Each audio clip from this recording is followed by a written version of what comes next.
Hi friends, ಎಲ್ಲರಿಗೂ ನಮಸ್ಕಾರ. ಸಖಿ ಸಿರಿಗೆ ಸ್ವಾಗತ. ಮತ್ತು ವಿಪ್ಡ್ ಕ್ರೀಮನ್ನು ಮಾಡೋದು ಹೇಗೆ ಅಂತ ನೋಡ್ಕೊಳ್ಳೋಣ. ನಾನು ಫ್ರೆಶ್ ಕ್ರೀಮನ್ನು ಯೂಸ್ ಮಾಡಿಬಿಟ್ಟು ವಿಪ್ಡ್ ಕ್ರೀಮನ್ನು ಮಾಡ್ತಾಯಿದ್ದೀನಿ. ಹಾಗೆ ವಿಪ್ಡ್ ಕ್ರೀಮ್ ಬಂದುಬಿಟ್ಟು ಕೇಕ್ಗಳ ಡೆಕೋರೇಷನಿಗೆ ಉಪಯೋಗಿಸ್ಕೊಳ್ತಾರೆ. ತುಂಬ ಸಿಂಪಲ್ಲಾಗಿ ಈಸಿಯಾಗಿ ಮನೆಯಲ್ಲಿ ಮಾಡ್ಕೋಬೋದು.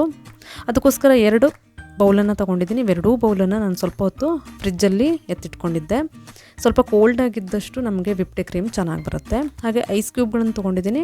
ನಂತರ 250 ml ಅಮೂಲ್ನವರ ಫ್ರೆಶ್ ಕ್ರೀಮನ್ನು ಕೂಡ ತೊಗೊಂಡಿದ್ದೀನಿ. ಇದನ್ನು ಕೂಡ ಅಷ್ಟೇ 3 ರಿಂದ 4 ಗಂಟೆ ಅಷ್ಟು ಫ್ರೀಜರಲ್ಲಿ ಇಟ್ಕೊಂಡಿದ್ದೆ. ಅದರ ನಂತರ ಅದು ಆ ಕ್ರೀಮಿನ ಕನ್ಸಿಸ್ಟೆನ್ಸಿ ಸ್ವಲ್ಪ ಗಟ್ಟಿಯಾಗಿರೋದ್ರಿಂದ ನಮಗೆ ವಿಪ್ಡ್ ಕ್ರೀಮ್ ಮಾಡೋದಕ್ಕೆ ಹೆಲ್ಪ್ ಆಗುತ್ತೆ.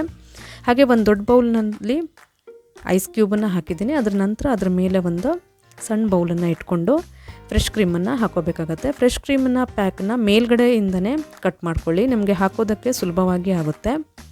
ಹಾಗೆ ಪೂರ್ತಿಯಾಗಿ ಫ್ರೆಶ್ ಕ್ರೀಮನ್ನು ಮೇಲ್ಗಡೆ ಬೌಲ್ನಲ್ಲಿ ಪೂರ್ತಿಯಾಗಿ ಹಾಕ್ಕೊಳ್ಳಿ. ಆದಷ್ಟು ನಮಗೆ ಐಸ್ ಕ್ಯೂಬ್ಗಳು ಕೋಲ್ಡಾಗಿ ಇದ್ದಷ್ಟು ಪಾತ್ರೆ ನಮಗೆ ವಿಪ್ಡ್ ಕ್ರೀಮ್ ಮಾಡೋದಕ್ಕೆ ಹೆಲ್ಪ್ ಆಗುತ್ತೆ. ಪೂರ್ತಿ ಫ್ರೆಶ್ ಕ್ರೀಮನ್ನು ಅದರಲ್ಲೇ ಹಾಕ್ಕೊಬಿಟ್ಟು ಬೀಟ್ ಮಾಡಬೇಕಾಗತ್ತೆ. ಸೊ ಹ್ಯಾಂಡ್ ಬೀಟರ್ ಕೂಡ ಮಾಡ್ಕೋಬೋದು, ಬಟ್ ನಿಮಗೆ ಒಂದು 3/4 ಗಂಟೆ ಅಷ್ಟು ಬೇಕಾಗತ್ತೆ ಟೈಮ್.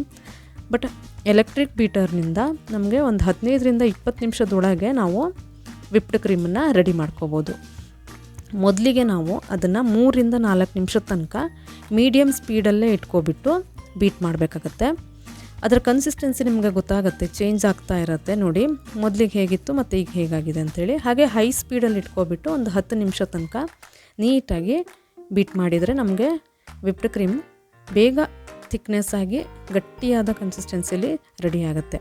ಸೊ ಇದರ ನಂತರ ನಮಗೆ ಸ್ವಲ್ಪ ಒಂಚೂರು ಫ್ಲೇವರ್ ಬೇರೆ ಬೇಕು ಅಂತ ಅಂದಾಗ, ಇಲ್ಲ ಅಂತಂದರೆ ಸಾಕು ಇಷ್ಟೇ ಫ್ಲೇವರ್ ಸಾಕು ಅಂತಂದರೆ ಹೀಗೆ ಇಷ್ಟೇ ಬೀಟ್ ಮಾಡಿದರೆ ನಮಗೆ ವಿಪ್ಡ್ ಕ್ರೀಮ್ ರೆಡಿ ಆಗುತ್ತೆ.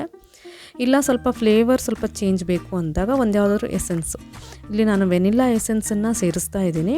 ನಿಮಗೆ ಬೇರೆ ಯಾವುದೇ ಎಸೆನ್ಸ್ ನಿಮಗೆ ಬೇಕು ಇಷ್ಟ ಅಂತಂದರೆ ನೀವು ಸ್ಟ್ರಾಬೆರಿ, ಪೈನಾಪಲ್ ಈ ಥರ ಯಾವುದೇ ಒಂದು ಫ್ಲೇವರ್ನ ಎಸೆನ್ಸ್ ಕೂಡ ಸೇರಿಸ್ಕೋಬೋದು. ಒಂದು ಸ್ವಲ್ಪ ನಾನು ಸೇರಿಸ್ತಾ ಇದ್ದೀನಿ, ಹೆಚ್ಚಿಗೆ ಸೇರಿಸ್ಕೋಬೇಡಿ, ತುಂಬ ಫ್ಲೇವರು ಅಷ್ಟು ಚೆನ್ನಾಗಿ ಅನಿಸಲ್ಲ. ಸ್ವಲ್ಪನೇ ಸೇರಿಸ್ಕೊಳ್ಳಿ, ಕಹಿ ಬಂದುಬಿಡುತ್ತೆ ಹೆಚ್ಚಿಗೆ ಹಾಕಿದರೆ.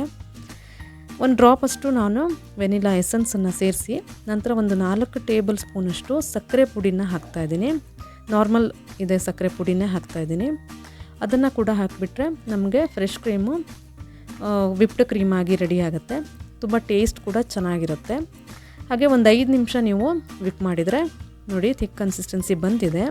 ಹಾಗೆ ನೀವು ಈ ವಿಪ್ಡ್ ಕ್ರೀಮನ್ನು ಕೇಕ್ಗೆ ಅಪ್ಲೈ ಮಾಡುವಾಗ ಆದಷ್ಟು ಒಂದು 15 ರಿಂದ 20 ನಿಮಿಷ ಫ್ರೀಜರಲ್ಲಿ ಇಟ್ಟುಬಿಟ್ಟು ಉಪಯೋಗಿಸಿದ್ರೆ ನಿಮಗೆ ಚೆನ್ನಾಗಿ ಬರುತ್ತೆ. ಸೊ ರೆಡಿಯಾಗಿದೆ ವಿಪ್ಡ್ ಕ್ರೀಮ್. ನನ್ನ ಈ ರೆಸಿಪಿ ನಿಮ್ಗೆ ಇಷ್ಟ ಆದರೆ ಪ್ಲೀಸ್ ಲೈಕ್ ಮಾಡಿ, ಶೇರ್ ಮಾಡಿ, ಹಾಗೆ ಕಮೆಂಟ್ಸ್ ಕೂಡ ಹಾಕಿ. ಕೇಕನ್ನು ಕೂಡ ಡೆಕೋರೇಷನ್ ಮಾಡಿದರೆ ಚೆನ್ನಾಗಿರುತ್ತೆ. Thank you.